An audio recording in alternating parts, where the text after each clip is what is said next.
This discussion is about vulvovaginitis and other pre-pubertal vulval problems. Let's start from vulvovaginitis.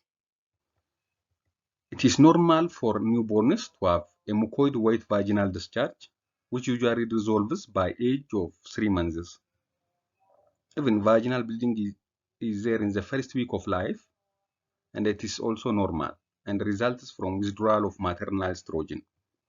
Vulval irritation is common in pre-pubertal girls, sometimes include redness, soreness, and itching of the vulva, vaginal discharge, and dysuria.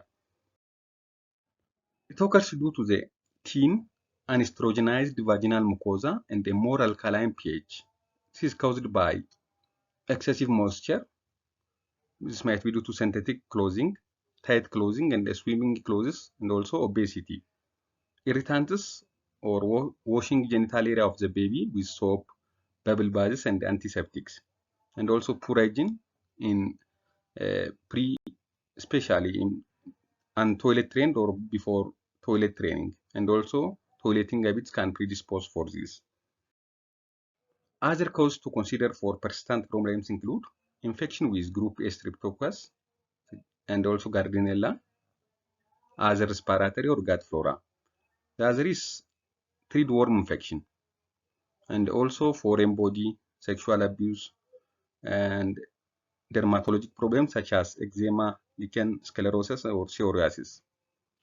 Candidal infection is uncommon in the pre-pubertal age group, but can occur in children who are immunocompromised or immunosuppressed, those who are on steroids, those who are diabetes and they have had recent antibiotics, and also who wear nappies. Girls should be examined gently and sensitively with a parent and a chaperone present. The best position to examine the child is in the frog leg position, supine with feet together, knees flexed and hips abducted. Use the anatomic sticker to document your findings, and vaginal swabs are rarely necessary, but if then, swab the labia or introitus only. When we came to management, always advise the family about to avoid casual factors such as avoid bubble baths or perfumed soaps around genitalia, clean perianal areas with water only, and ensure genital area dry. Wear cotton underwear, double rinse after washing underwear, avoid tights, leotards and leggings, and also loose fitting clothing are recommended. Review toileting hygiene with child. Always emphasize front to back wiping after urination or after defecation. Can use cool compress on tender and swollen areas. Emollients or non-medicated barrier creams can use. Vinegar bath may help. Half a cup of white vinegar to a shallow bath.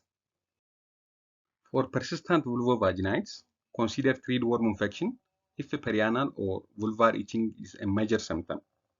Treat with mebendazole. Consider bacterial overdose with a single organism if discharge is profuse or offensive, or if there are typical features of infection with group A streptococcus, such as beefy red, painful vulvovaginitis. Take a swab and consider empirical treatment with penicillin. If findings are typical, otherwise use coamoxicillin or Clamox or Curam or amoxiclav. Consider a vaginal foreign body for persistent offensive bleeding discharge. If other treatments are ineffective, consider a short course of topical estrogens.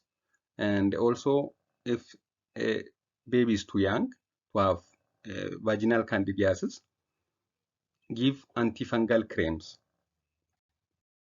The next is other prepubertal vulvar conditions. From that, lichen sclerosis is one of it. This is the second most common vulval skin change after vulvovaginitis. Inflammatory dermatological condition of unknown etiology characterized by intense vulvar itching and can involve other parts of the perineum. Features include a pearly, translucent appearance or pale atrophic patch around vulva and the anus, and the soreness and the bleeding can be there. Scratching can sometimes lead to purpuric hemorrhagic into the skin, confusing it with sexual abuse. Treatment is with topical steroid cream on a variable dosing schedule over a period of weeks. The second is lichen simplex chronicus or vulvar dermatitis. This is caused by persistent itching and scratching of the vulvar skin, which results in thickened, lasery appearance or lichenification. This is common in young people with sensitive skin or eczema and may extend into thighs or pubic area. It's worsened by stress and chemical irritants. Always avoid irritants and treat underlying dermatitis and eczema. The final one is labial adhesion or labial fusion. This is common. It affects up to 3% of pre-pubertal children, and the peak age is between 2 to 4 years. It is caused by low estrogen levels, and there is no evidence that CSA causes adhesion. This may present with poor urinary stream, UTI, or as an accidental finding. Usually, the treatment is resolved spontaneously, but estrogen cream can be given or it can be required if the baby is symptomatic. For example, symptoms during urination or if it causes UTI. Recurrence is there, it is still high, so it's treated in the same way. Thank you for watching.